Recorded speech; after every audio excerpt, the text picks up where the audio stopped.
निरोगिता और समृद्धि के आशीष बरसाती रहे। इसी लाइफ के ग्लोबल लॉन्च के अवसर पर हम सभी आमंत्रितों का भी हृदय से स्वागत करते हैं।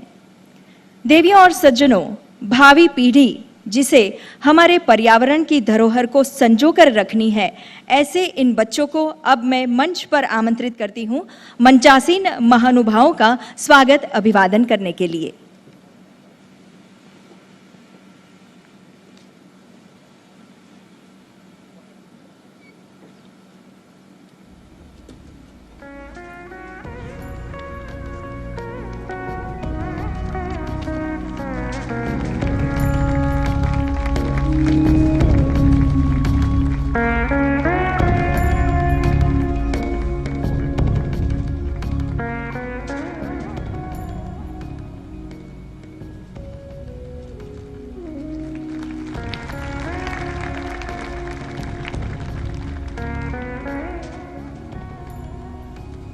बहुत बहुत धन्यवाद।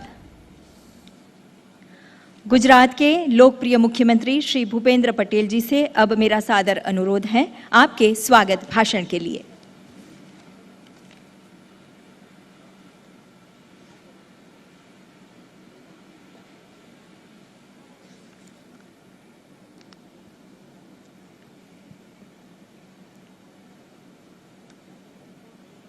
मिशन लाइफ के ग्लोबल लॉन्चिंग अवसर पर हमारे मार्गदर्शन करने उपस्थित विश्व के सर्वाधिक लोकप्रिय नेता और हमारे माननीय प्रधानमंत्री श्री नरेंद्र भाई मोदी साहब, संयुक्त राष्ट्र के महासचिव श्री एंटोनिया गुतारेस, विदेश मंत्री श्री एस जयशंकर जी, संयुक्त राष्ट्र के विभिन्न एजेंसियों के प्रतिनिधिगण और भारत के मिशन के प्रमुख और सभी केंद्रीय मंत्री श्री एवं प्रतिष्ठित अतिथिगण, आप सभी का मिशन लाइफ के ग्लोबल लॉन्चिंग समारोह में हार्दिक स्वागत करता है। आज हम इस मंच से गौरव के साथ कह सकते हैं कि जब विश्व में ग्लोबल लीडर सोलर एनर्जी तथा ग्रीन क्लीन एनर्जी की सिर्फ बात कर रहे थे, तब गुजरात के मुख्यमंत्री के तौर पर हमारे प्रधानमंत्री श्री नरेंद्र भाई मोदी जी ने अपनी दूरदर्शिता से इस विषय में ठोस कदम उठाए थे। प्रधानमंत्री श्री नरेंद्र भाई मोदी के गुजरात के मुख्यमंत्री कार्यकाल के दौरान उनके नेतृत्व में गुजरात एशिया का पहला ऐसा राज्य था जिसने 2009 में एक अलग क्लाइमेट चेंज विभाग की शुरुआत की थी। आदरणीय श्री नरेंद्र भाई मोदी जी के विजन से ही राज्य में कैनाल टॉप सोलर प्लांट स्थापित किए गए और सीमावर्ती क्षेत्र चारणका में 730 मेगावाट के सोलर पार्क की स्थापना हुई है। इतना ही नहीं, विश्व जब क्लाइमेट चेंज के सामने लड़ने के रास्ते खोज रहा था, तब नरेंद्र भाई मोदी जी ने अपने अनूठे विजन कन्वीनियंट एक्शन पुस्तक द्वारा पूरे विश्व को इस समस्या का समाधान का मार्ग दिखाया था। पर्यावरण सुरक्षा और क्लाइमेट चेंज के क्षेत्र में प्रधानमंत्री जी के योगदान को यूएन ने भी सराहा है और 2018 में चैंपियन ऑफ द अर्थ का गौरव सम्मान माननीय प्रधानमंत्री श्री नरेंद्र मोदी जी को दिया है। पर्यावरण के संरक्षण और संवर्धन के लिए प्रधानमंत्री श्री नरेंद्र मोदी जी ने नवंबर 2021 में क्लाइमेट चेंज पर ग्लासगो में हुए COP26 के दौरान लाइफस्टाइल फॉर एनवायरनमेंट की अवधारणा को दुनिया के समक्ष रखा था। उन्होंने वैश्विक समुदाय से पर्यावरण मित्र जीवन शैली के लिए लाइफ को अंतर्राष्ट्रीय जन आंदोलन के रूप में आगे बढ़ाने की अपील की थी। अतीत से प्रेरणा लेकर वर्तमान में कार्यरत और भविष्य पर ध्यान केंद्रित कर लाइफ को एक वैश्विक आंदोलन बनाया जा रहा है, जो भारत में पर्यावरण मित्र संस्कृति और परंपरागत प्रथाओं का निर्माण करेगा। रिन्यूएबल एनर्जी के क्षेत्र में पहल करते हुए गुजरात ने देश में सबसे ज़्यादा 4 लाख से अधिक घरों को सोलर रूफटॉप इंस्टॉलेशन के साथ कवर कर लिया है। प्रधानमंत्री जी के दूरदर्शी नेतृत्व और मार्गदर्शन में गुजरात ने अपनी सर्वसमावेशी और प्रगतिशील नीतियों के जरिए बिन परागत ऊर्जा क्षेत्र में 18 गीगावाट की स्थापित क्षमता की उपलब्धि हासिल की है। आज हम सब Ekta Nagar statue of unity के परिसर में उपस्थित हैं।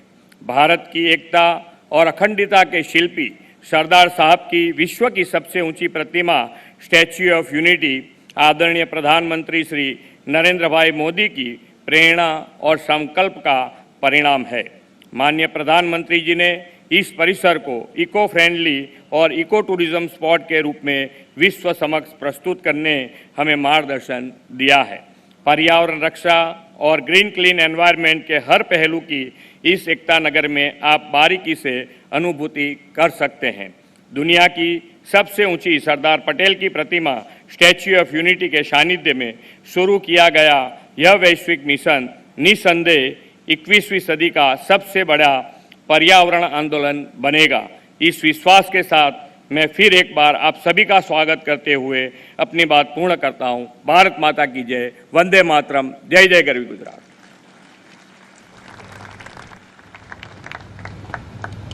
धन्यवाद मुख्यमंत्री जी।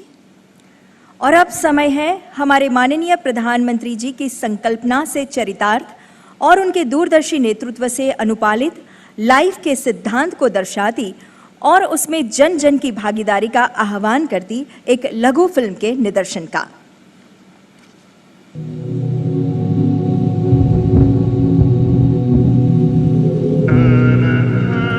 सब कहते हैं कि दुनिया बदल रही है। कभी कभी मुझे भी लगता है हमारी दुनिया बदल रही है, पर अच्छे के लिए नहीं, बुरे के लिए। पर ये हुआ कैसे? मैं भी चाहती हूँ हमारी दुनिया बदले, लेकिन अच्छे के लिए। और जब 2030 में मैं 21 साल की हो जाऊंगी, जोश और सपनों से भरी, सिर्फ मैं ही नहीं, लाखों लोग और भी, तब क्या हमारी दुनिया हमारे सपने पूरे कर पाएगी? 2030 तक ही तो हम सब ने सस्टेनेबल डेवलपमेंट गोल्स को पूरा करने का वादा किया है ना। मतलब आज से 2000 दिन बाद क्या हम वो वादा पूरा कर पाएंगे एक साथ? हाँ, बिल्कुल। शायद इसका हल हमारे पास है, बस जरूरत है तो इसे जन आंदोलन बनाने की, स्वच्छ भारत मिशन की तरह। यही तो लाइफ है। लाइफ, पता है ये मैंने सबसे पहले कहाँ सुना? ये एक शब्द है लाइफ, LIFE, यानी लाइफस्टाइल फॉर एनवायरमेंट। आज जरूरत है कि हम सभी लोग एक साथ आकर कलेक्टिव पार्टिसिपेशन के साथ लाइफस्टाइल फॉर एनवायरमेंट यानी लाइफ को एक अभियान की तरह आगे बढ़ाएं। ये एनवायरमेंटल कॉन्शियस लाइफस्टाइल का एक मास मूवमेंट बन सकता है। आज आवश्यकता है माइंडलेस और डिस्ट्रक्टिव कंजम्पशन के बजाय माइंडफुल और डेलिबरेट यूटिलाइजेशन की। लाइफस्टाइल फॉर एनवायरनमेंट भारत में बना दुनिया के लिए। हमारे प्रधानमंत्री जी की ये सोच सिर्फ भारत के लिए ही नहीं, पूरे विश्व के लिए है। किसी एक इंसान या समुदाय के लिए ही नहीं, हर राष्ट्र के लिए है। और हम सब इस आंदोलन से जुड़ सकते हैं इन 5 कदमों से। पहला कदम वही जो हमारे दादा दादी, नाना नानी हमेशा करते आए हैं। सदियों से सुनते बोलते आ रहे हैं कि मौसम में लगे और आसपास उगे वही खाओ पियो, सेहत चौकस और साथ में खाने और ईंधन की बचत भी। நமது உணவுகள் இப்பொழுது மாற்றப்பட்டிருக்கிறது. நாம் தினைகளை இந்த நேரத்தில் வரவேற்றுக் கொள்கிறோம். ஆனால் தினைகள் நமது உணவுகளையும் மகிழ்ச்சியையும் கலாச்சாரத்தையும் அறிவு கொண்டு இருக்கிறது. அதனாலே நாங்கள் தினைகளை வரவேற்றுக் கொள்கிறோம். दूसरा कदम, कदम उठाओ, समझे? मेरी रोज की सवारी, बस नंबर 11, मेरे पैर।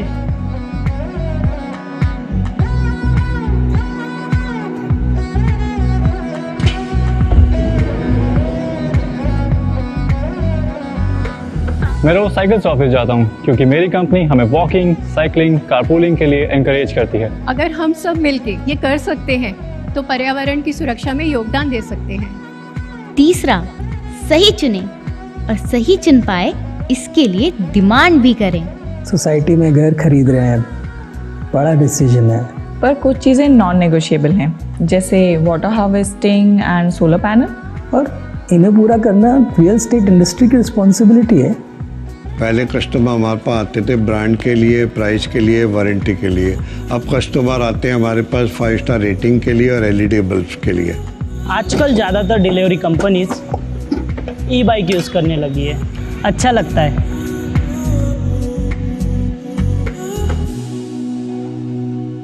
चौथा कदम सिंपल, लाइट स्विच ऑन करने के लिए स्विच ऑफ करो।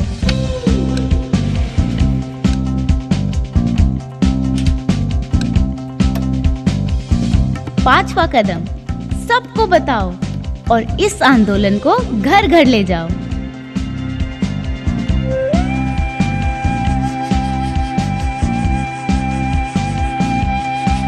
मेरे देश को अपना वादा याद है और वो वादा हम बातों से नहीं, काम से पूरा करेंगे और हर देश, हर इंसान को साथ लेके पूरा करेंगे। एक्ट टुगेदर लाइफ के लिए।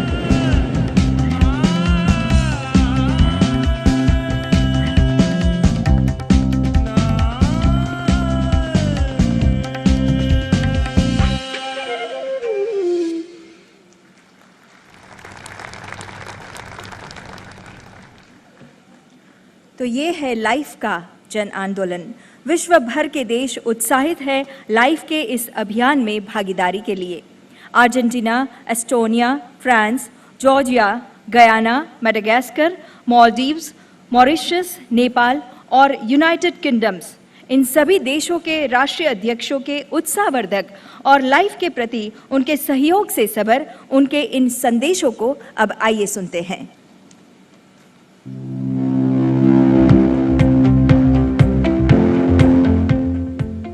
Buenas tardes a todos y a todas. Estoy aquí en Buenos Aires, pero no quise estar ausente en este encuentro, al que nos ha convocado el primer ministro Modi.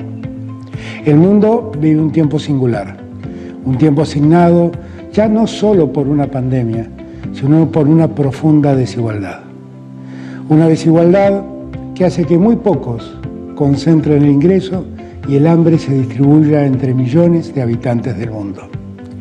El mundo además sufre una crisis porque está usando y malgastando recursos no renovables que además generan efectos en el ambiente definitivamente maliciosos. También es cierto que esa concentración y la guerra que se ha desatado ha generado un problema en la seguridad alimentaria del mundo que debe llamar la atención de todos los países de la comunidad internacional. Frente a esa realidad, tenemos que ver cómo enfrentarla. Y me parece que esta iniciativa, la iniciativa LIFE, puede servirnos en mucho a encontrar un camino. Porque uno de los caminos es hacer que los estados y la sociedad civil puedan lograr los consensos necesarios para ir poco a poco saliendo de esta crisis que hoy vivimos. Tenemos que hacer que el mundo se desarrolle, que la pobreza baje, que la igualdad aparezca. Y tenemos que lograr para eso que las producciones sean sustentables, sean innovadoras y fundamentalmente sean respetuosas del medio ambiente. Sabiendo que la primera democracia del mundo, India, se ha abocado a buscar una salida, yo me quedo más tranquilo. Y lo que no quiero es dejar de sumar a mi país en esa iniciativa, en esa búsqueda.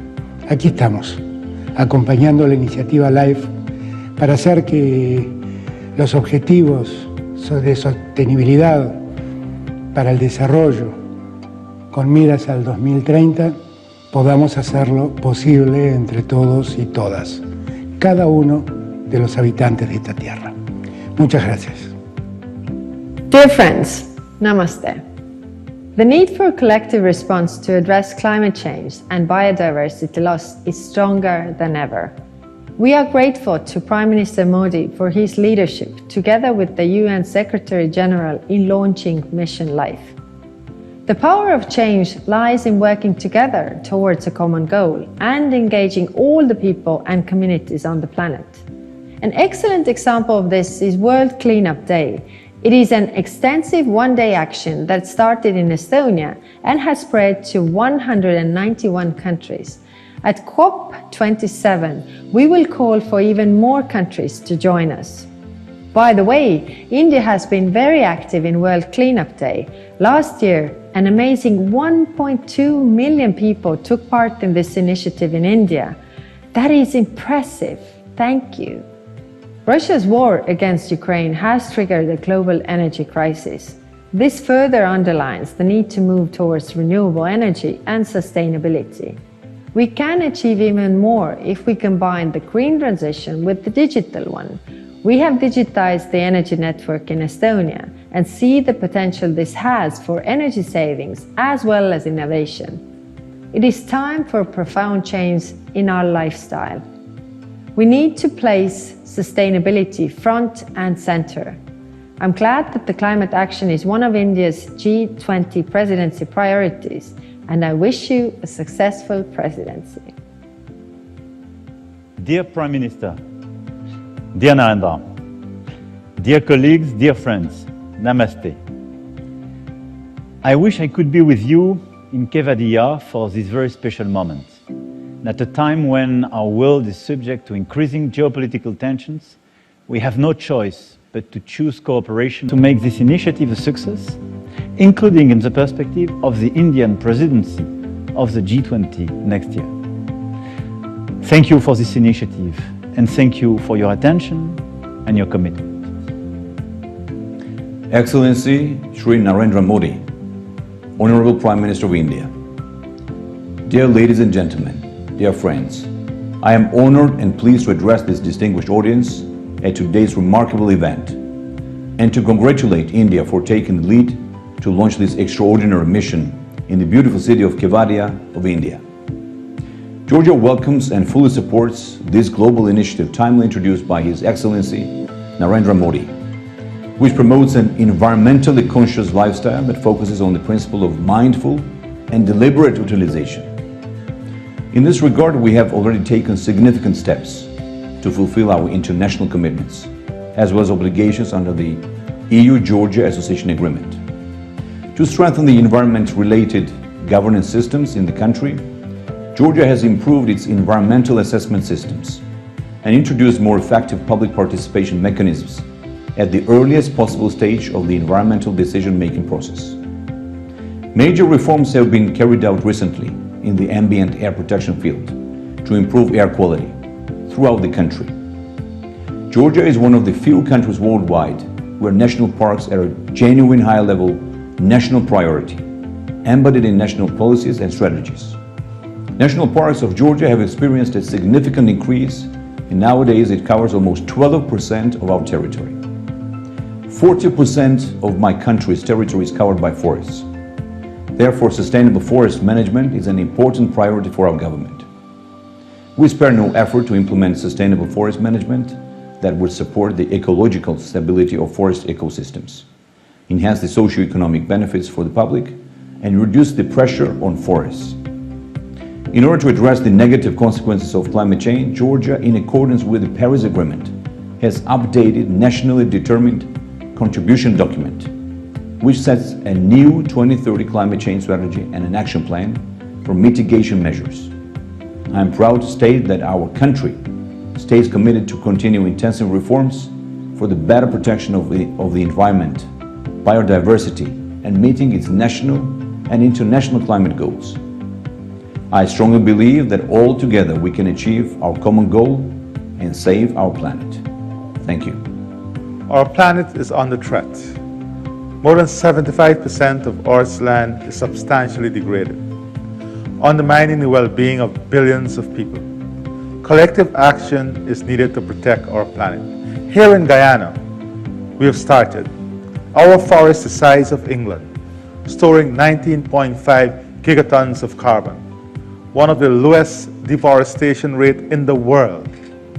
So we are leading by example, and we are building a Guyana on a low-carbon development strategy 2030 that not only look at the environmental value of what we have, but also look at how we can improve livelihood option, create new livelihood option for forested communities, and help people to become prosperous whilst at the same time safeguarding our environment.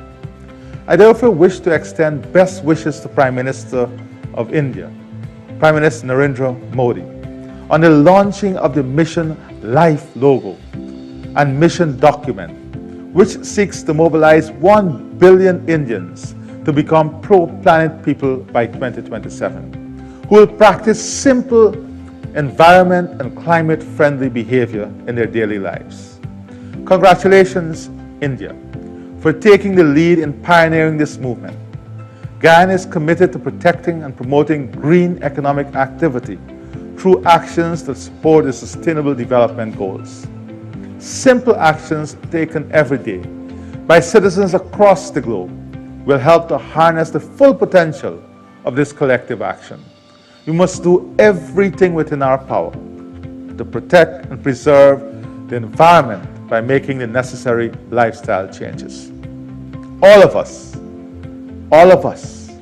we have an individual and collective responsibility as a family of humanity to do our part in protecting and safeguarding our environment so that future generations can enjoy the beauty of the world we live in. Thank you. Excellences, Monsieur le Premier ministre de la République de l'Inde, Monsieur le Secrétaire général des Nations Unies, Mesdames et Messieurs, le changement climatique, la préservation et la protection de l'environnement est un sujet qui me tient particulièrement à cœur. Comme je l'ai annoncé lors de la 77e Assemblée générale des Nations Unies, les solutions doivent venir de chaque nation, chaque leader et chaque citoyen.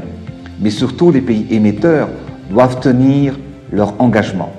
Cela demande un effort commun de chaque pays pour préserver notre planète. Nous savons tous que la forêt est le poumon de la Terre, et pourtant, l'utilisation du charbon de bois et du bois de chauffe reste une pratique courante sur l'ensemble du continent africain en général et à Madagascar en particulier. Dans mon pays, l'utilisation du charbon de bois pour la cuisson impacte la destruction d'1 hectare de forêt par an, ce qui est dévastateur, raison pour laquelle nous lançons une lutte contre la déforestation avec la promotion du clean cooking afin de réduire drastiquement l'utilisation et l'usage du charbon. Pour ce faire, nous allons favoriser l'utilisation du réchaud bioéthanol comme alternative dans chaque foyer. C'est en changeant les pratiques et les mentalités que nous pouvons changer les choses. Je suis convaincu que LIFE pourrait devenir l'un des points tournants. Make sure the health and wealth of our planet survive to benefit tomorrow's generations. Governments are joining hands with businesses around the world to address environmental issues. However, policy reforms and economic initiatives are not enough to save our planet. Lifestyle changes at the individual level and behavioral changes at the community level are needed to reduce the strain on the environment. I therefore strongly support the movement launched by Prime Minister Shri Narendra Modi ji to build on good practices at the level of individuals, communities and institutions in order to accelerate the transition to a more sustainable future. If human activities continue at the present pace, by 2050 we will need 3 planets to sustain our way of life. Business as usual is no longer an option. Allow me to end with a quote of Mahatma Gandhi. The world has enough for everyone's need, but not for everyone's greed. I congratulate Prime Minister Narendra Modi and the Government of India for advancing the idea for lifestyle, for the environment. This is a pioneering movement that can help fight climate change and achieve SDGs, to build on the idea that positive changes in individual actions and behaviors are the key parts of the climate solution that the world urgently needs. I thank the organizer for giving Nepal this opportunity to express our support to the pioneering movement such as LIFE, as well as express the need for work collectively to save our planet for better future of our people. Thank you very much. In November last year, the world came together in the UK to sign the Glasgow Climate Pact. It was a landmark deal. It showed that governments are ready to take decisive action on climate change and that we must all keep increasing our ambition. Now the energy crisis is showing once again that we need to go further and faster. As democracies, we must work together to secure energy independence and protect our economies. That's why we're turbocharging our rush to renewables. We're investing with partners like India to help build vital climate infrastructure. And we're working together to turn our net zero commitments into action. It's a real pleasure to join Prime Minister Modi in launching the LIFE initiative today, and I commend India's leadership. This is all about helping people make greener choices and live more sustainable lives. So let's keep making those long-term choices, let's keep leading the way, and let's take another big step forward together in Sharm el-Sheikh next month and with India's G20 presidency next year.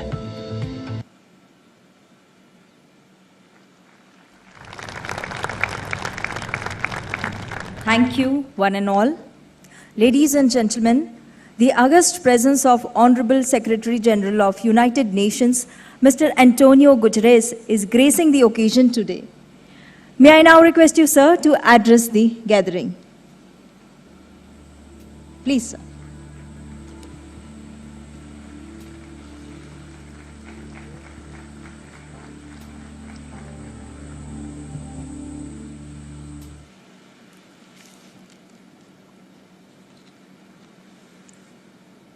Honorable Prime Minister Modi, Excellencies, dear friends, I'm honored to be with you at the Statue of Unity to launch the Lifestyles for the Environment initiative.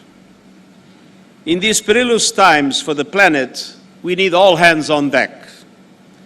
And I know that sometimes the enormous scale of a challenge might be reason enough to throw up one's hand in resignation. And there isn't a larger challenge in our world today than the climate crisis. But this Lifestyles for the Environment initiative is designed to highlight an essential and hopeful truth. All of us, individuals and communities, can and must be part of the solution of protecting our planet and our collective future. After all, overconsumption is at the root of the triple planetary emergency of climate change, biodiversity loss, and pollution. We are using the equivalent of 1.6 planet Earths to maintain our lifestyles.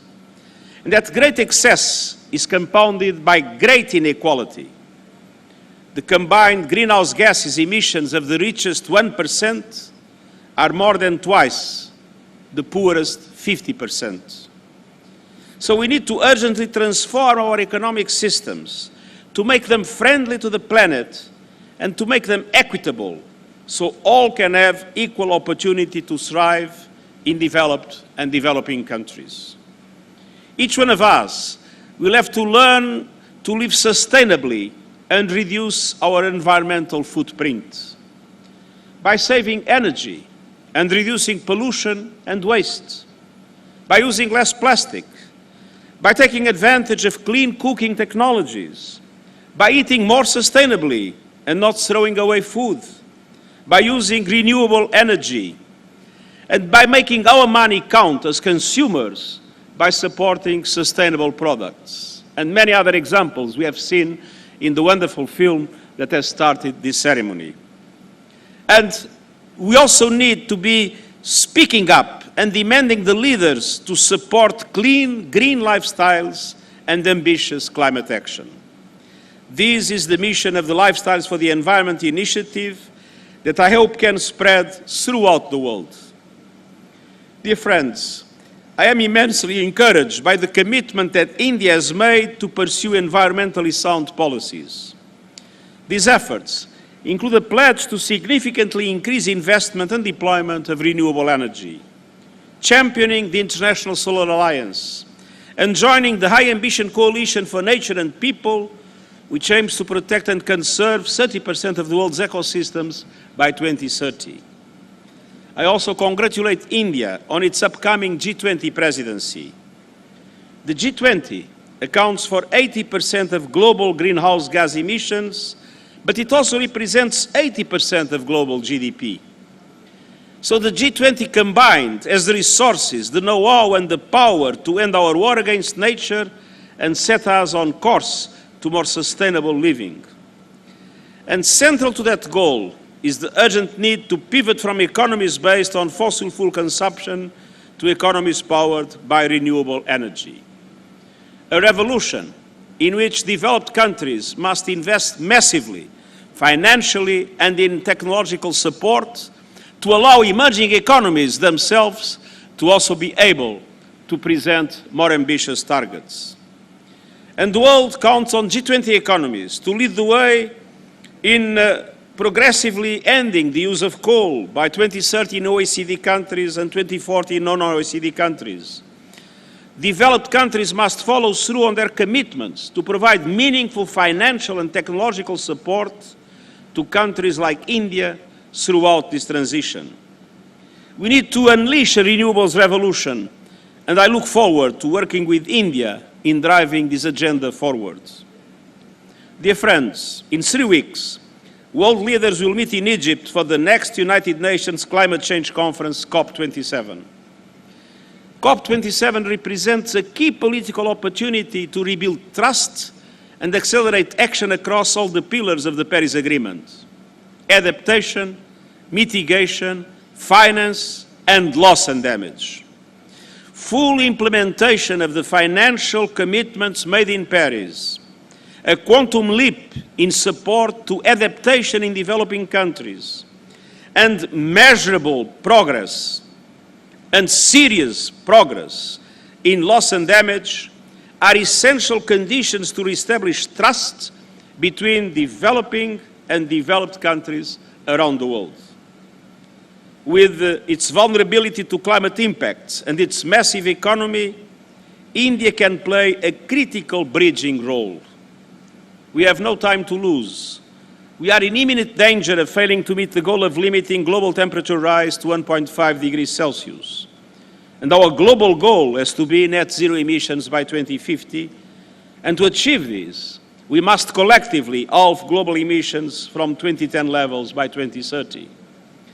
And as the LIFE initiative highlights, every citizen has a role to play. And that includes everyone, everywhere, using their voice to urge their leaders to take much-needed ambitious climate action. Dear friends, as the Prime Minister of Mauritius has recalled, Mahatma Gandhi reminded us that the world has enough for everyone's need, but not enough for everyone's greed. That perfectly captures the situation we face now. Unfortunately, for the time being, greed is prevailing over need, and we need to reverse this trend. The planet is able to support each and every one of us, but we must treat its resources with wisdom and respect.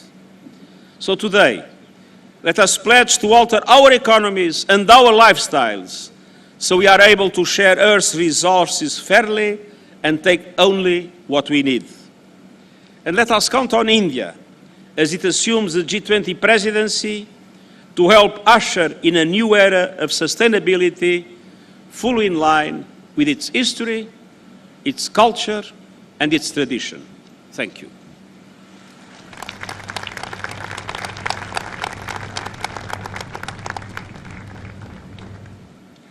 Thank you, Honorable Secretary General, for your inspirational words.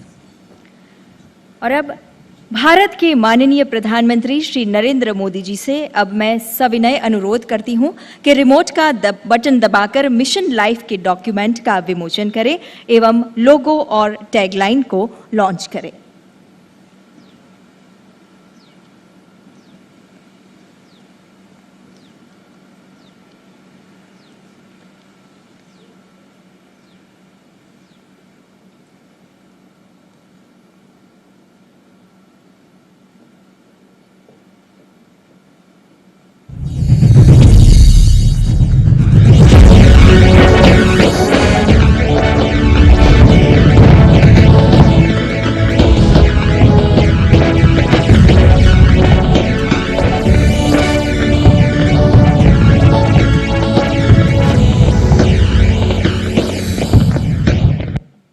Thank you dignitaries. आइए हम भी करतल ध्वनि से इस launch का, इस क्षण के हम साक्षी बने।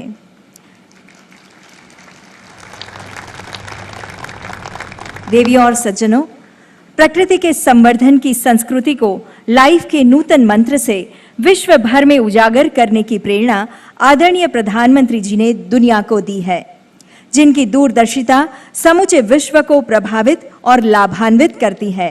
ऐसे वैश्विक नेता भारत के यशस्वी प्रधानमंत्री श्री नरेंद्र मोदी जी से अब सादर अनुरोध करते हैं आपके मार्गदर्शन के लिए।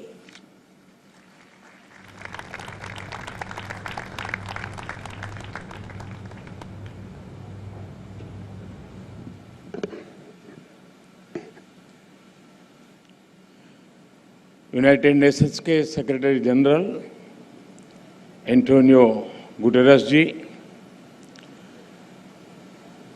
गुजरात के मुख्यमंत्री श्री भूपेंद्र भाई पटेल, भारत के विदेश मंत्री डॉक्टर एस जयशंकर जी, देश विदेश से आए सभी अन्य महानुभाव, देवी और सज्जनों, इस गौरवशाली धरती पर आप सबका हार्दिक स्वागत है।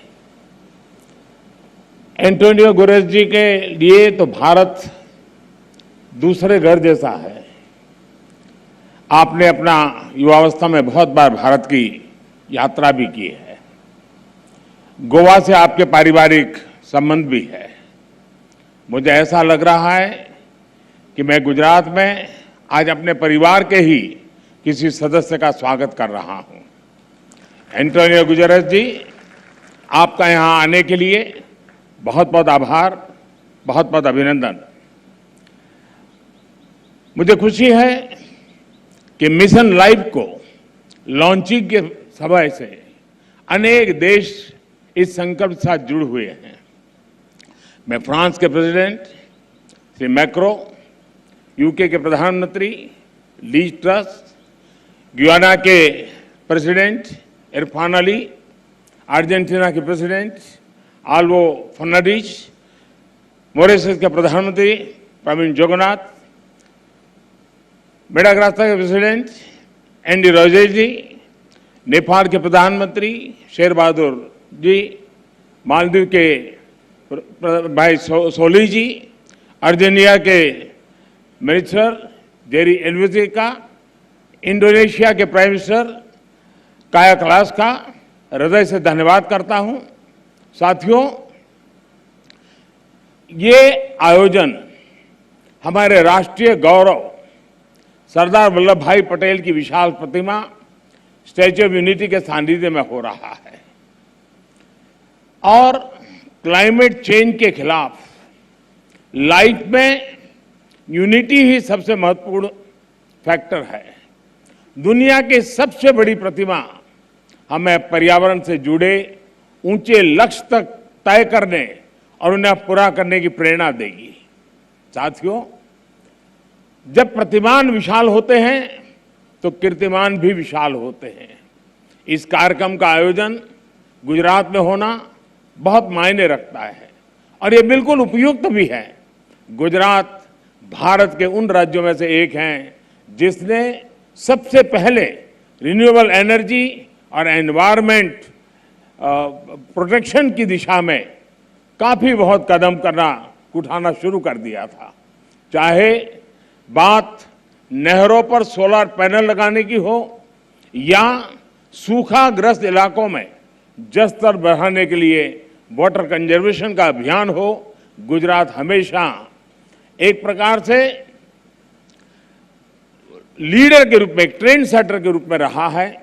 साथियों, क्लाइमेट चेंज को लेकर ऐसी धारणा बना दी है जैसे सिर्फ पॉलिसी से जुड़ा विषय है, लेकिन जैसे ही हम इस मुद्दे का पॉलिसी से जोड़कर देखने लगते हैं, जाने अनजाने में हमारे मन में ये बात बैठ जाती है कि इस पर सरकार ही कुछ करेगी, या फिर ये सोचते हैं कि अंतर्राष्ट्रीय संस्थाओं को इस पर कोई कदम उठाना चाहिए।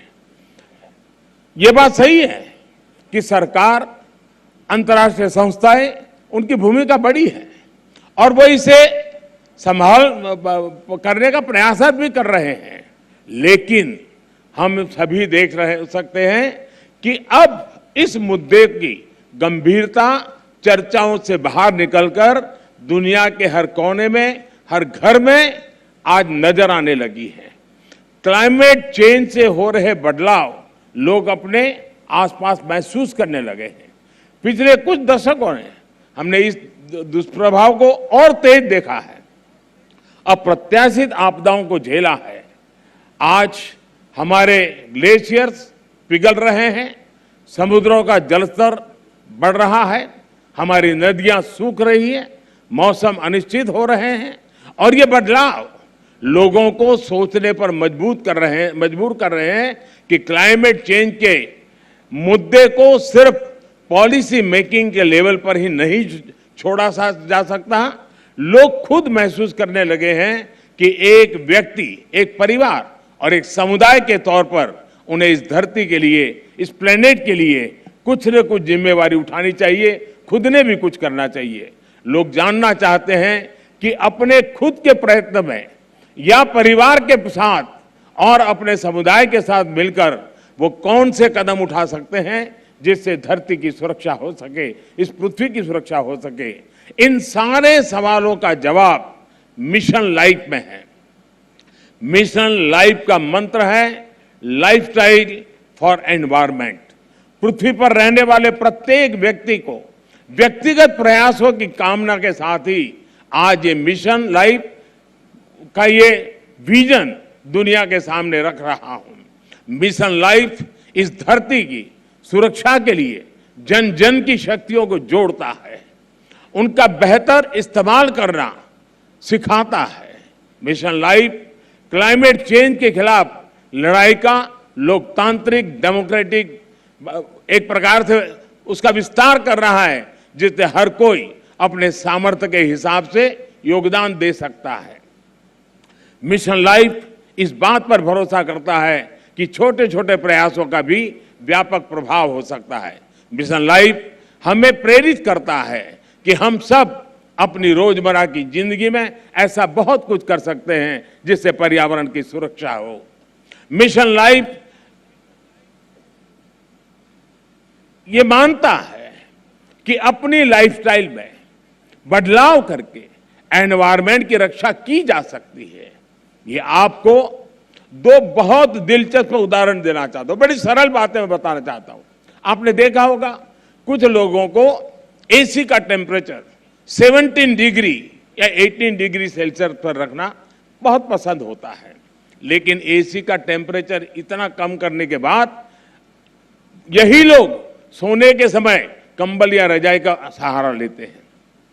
एसी का हर डिग्री टेम्परेचर कम करना पर्यावरण पर उतना ही नकारात्मक प्रभाव, यानी उसको अगर हम बचा सकते हैं, कोशिश करके कर सकते हैं। यानी हम अपनी लाइफस्टाइल को ठीक करके हम तो पर्यावरण की कितनी बड़ी मदद होगी।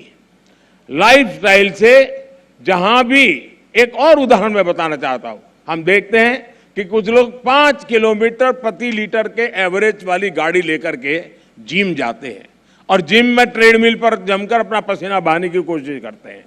अरे भाई, अगर ये पसीना आप पैदल चलकर या साइकिल पर जिम जाकर के उठा लेते तो पर्यावरण की रक्षा भी होती और आपके स्वास्थ्य की भी रक्षा होती।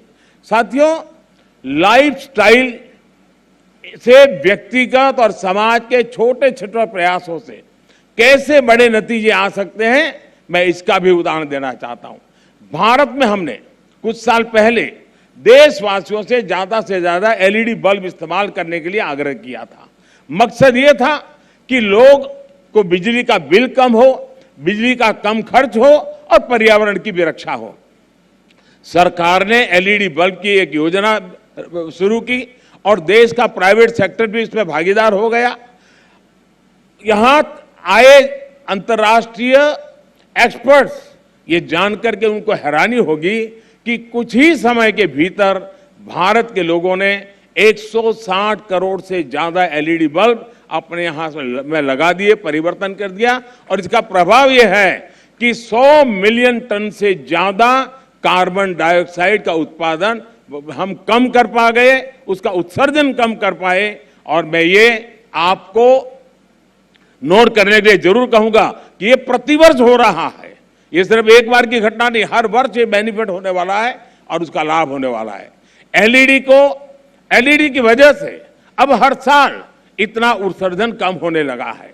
साथियों, गुजरात महात्मा गांधी की भूमि है, जन्मभूमि है, तो उन विचारकों से एक जो बहुत पर्यावरण संरक्षण और प्रकृति के साथ तालमेल लेकर के जीवन जीने का महत्व समझ गए। उन्होंने ट्रस्टीशिप के अवधारणा की विकसित की थी। मिशन लाइफ इस सबको पर्यावरण के ट्रस्टी बनाता है। ट्रस्टी वो होता है जो संसाधनों का अंधाधुंध इस्तेमाल नहीं होने देता। एक ट्रस्टी एक शोषक के रूप में नहीं बल्कि पोषक के रूप में काम करता है। मिशन लाइफ P3 की अवधारणा को मजबूत करेगा। P3 यानी pro planet people.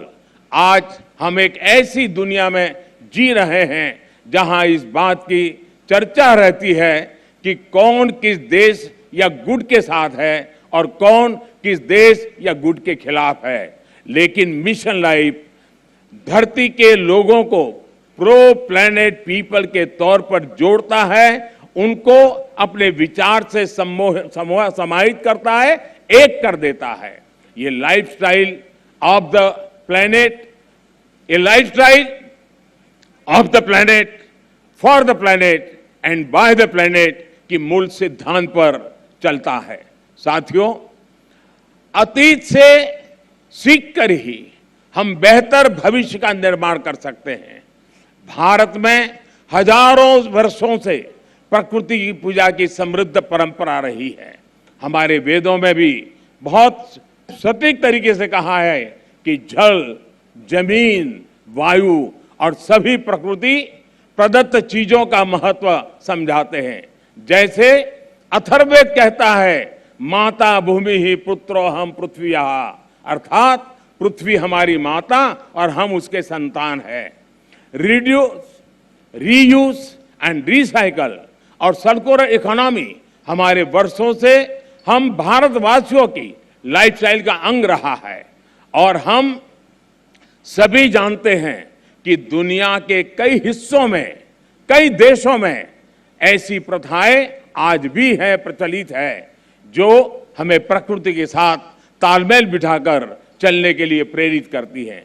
Mission life प्रकृति के संरक्षण से जुड़ी हर इस लाइफस्टाइल को समाहित करेगा जिसे हमारे पूर्वजों ने अपनाया था और जिसे हम अपने जीवन शैली का हिस्सा बना सकते हैं। साथियों, आज भारत में सालाना प्रति व्यक्ति कार्बन फुटप्रिंट करीब 1.5 टन ही है, जबकि दुनिया का औसत 4 टन प्रतिवर्ष का है। फिर भी भारत क्लाइमेट चेंज जैसी वैश्विक समस्या के समाधान के लिए सबसे आगे आकर काम कर रहा है। इसने उज्ज्वला योजना शुरू की ताकि कोयले और लकड़ी से धुएं से मुक्ति मिले। हम वाटर सिक्योरिटी को ध्यान में रखकर भारत में हर जिले में 75 अमृत सरोवर आज बनाने का बहुत बड़ा अभियान चला रहे हैं। हमारे यहाँ वेस्ट से वेल्थ पर अभूतपूर्व बल दिया जा रहा है। आज भारत के पास विश्व में रिन्यूएबल एनर्जी को चौथी सबसे बड़ी क्षमता के रूप में हमने उभार पाए हैं।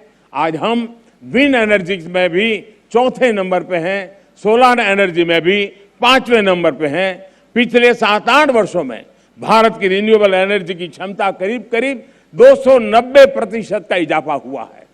इससे हमने इलेक्ट्रिक क्षमता का 40% नॉन फोसिल फ्यूल यानी उस सोर्स को ही हासिल करने का लक्ष्य आप भी हमने समय सीमा से 9 साल पहले हासिल कर लिया है। हमने पेट्रोल में 10% इथेनॉल ब्लेंडिंग का लक्ष्य भी तय किया था और उसे भी समय सीमा से 5 महीने पहले ही हमने पूरा कर लिया है। अब भारत पेट्रोल में 20% इथेनॉल ब्लेंडिंग के लक्ष्य पर काम कर रहा है। हाइड्रोजन इकोसिस्टम के लिए भारत पर्यावरण के अनुकूल ऊर्जा स्रोत की तरफ भी बहुत तेजी से कदम बढ़ा रहा है और ये गुजरात ग्रीन हाइड्रोजन के लिए हब के रूप में विकसित होता चला जा रहा है। इससे भारत और विश्व के कई देशों को नेट जीरो के अपने लक्ष्य को हासिल करने में बहुत बड़ी मदद मिलेगी। साथियों, आज भारत प्रगति भी कर रहा है और प्रकृति भी का उतना ही उत्तम उदाहरण बना करके तालमेल के साथ जीने का एक रास्ता को बना रहा है। आज भारत विश्व की 5 की बड़ी अर्थव्यवस्था भी बना है। हमारा वन क्षेत्र भी बढ़ रहा है। अन्य जीवों की संख्या में भी हमारी यहाँ लगातार वृद्धि हो रही है। भारत अब दुनिया के साथ अपनी भागीदारी का और ज्यादा बढ़ाना चाहता है। वन सन, वन वर्ल्ड, वन ग्रिड जैसे अभियान ऐसे ही लक्ष्यों की तरफ हमारे संकल्पों को मजबूत करते हैं। Coalition for disaster resilient infrastructure, इसके निर्माण का नेतृत्व करके भारत पर्यावरण सुरक्षा के प्रति अपनी अवधारणा से दुनिया को अवगत करा चुका है। मिशन लाइफ इसी कड़ी में एक अगला कदम है। साथियों, सेक्रेटरी जनरल एंटोनियो गुटेरेस मेरी इस बात से सहमत होंगे कि जब भी भारत और संयुक्त राष्ट्र ने मिलकर काम किया है, दुनिया को बेहतर बनाने को नए रास्ते मिले हैं। भारत ने अंतर्राष्ट्रीय योगा दिवस का प्रस्ताव दिया था, जिसे संयुक्त राष्ट्र को समर्थन दिया था और आज संयुक्त राष्ट्र के समर्थन के कारण दुनिया के करोड़ों लोगों के स्वस्थ जीवन की प्रेरणा का योग एक कारण बन गया है। वैसा ही एक उदाहरण इंटरनेशनल ईयर ऑफ मिलेट का है। भारत अपने पारंपरिक और पर्यावरण के अनुकूल मोटे अनाज से दुनिया को जोड़ना चाहता था। संयुक्त राष्ट्र ने इसका भी समर्थन किया। हम अगले साल इंटरनेशनल ईयर ऑफ मिलेट मनाने वाले हैं, लेकिन अभी से दुनिया भर में इसकी चर्चा प्रारंभ हो चुकी है। मुझे विश्वास है कि संयुक्त राष्ट्र के समर्थन से मिशन लाइफ को विश्व के हर कोने में, हर देश में, हर नागरिक तक पहुंचाने में बहुत बड़ी सफलता मिलेगी। हमें एक मंत्र को याद रखना है, प्रकृति रक्षति रक्षिता, अर्थात जो प्रकृति की रक्षा करते हैं, प्रकृति उनकी रक्षा करती है। मुझे विश्वास है इसी मिशन लाइफ पर चलते हुए एक बेहतर दुनिया का निर्माण कर पाएंगे। आप सभी का एक बार फिर मैं आभार व्यक्त करता हूं और यूएन के इस समर्थन के लिए मैं फिर से एक बार हृदय से धन्यवाद करते हुए मेरी वाणी को विराम देता हूं। धन्यवाद।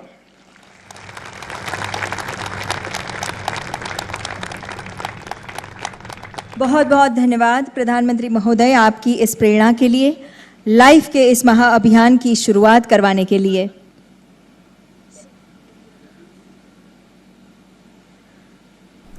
We also thank Honorable Secretary General of United Nations for his valuable presence today. मुख्यमंत्री एवं विदेश मंत्री जी का हम हृदय से स्वागत अभिवादन करते हैं, धन्यवाद अदा करते हैं और आप सभी आमंत्रितों का भी बहुत बहुत धन्यवाद। लाइफ के इन सिद्धांतों को ये तस्वीर आप देख रहे थे केवड़िया से, जहां प्रधानमंत्री नरेंद्र मोदी और साथ साथ उनके साथ संयुक्त राष्ट्र महासचिव एंटोनियो गुतेरेस मौजूद थे। साथ साथ उनके साथ हमने देखा विदेश मंत्री मौजूद थे। बहुत ही अहम कार्यक्रम मिशन लाइफ, और इसको न सिर्फ भारत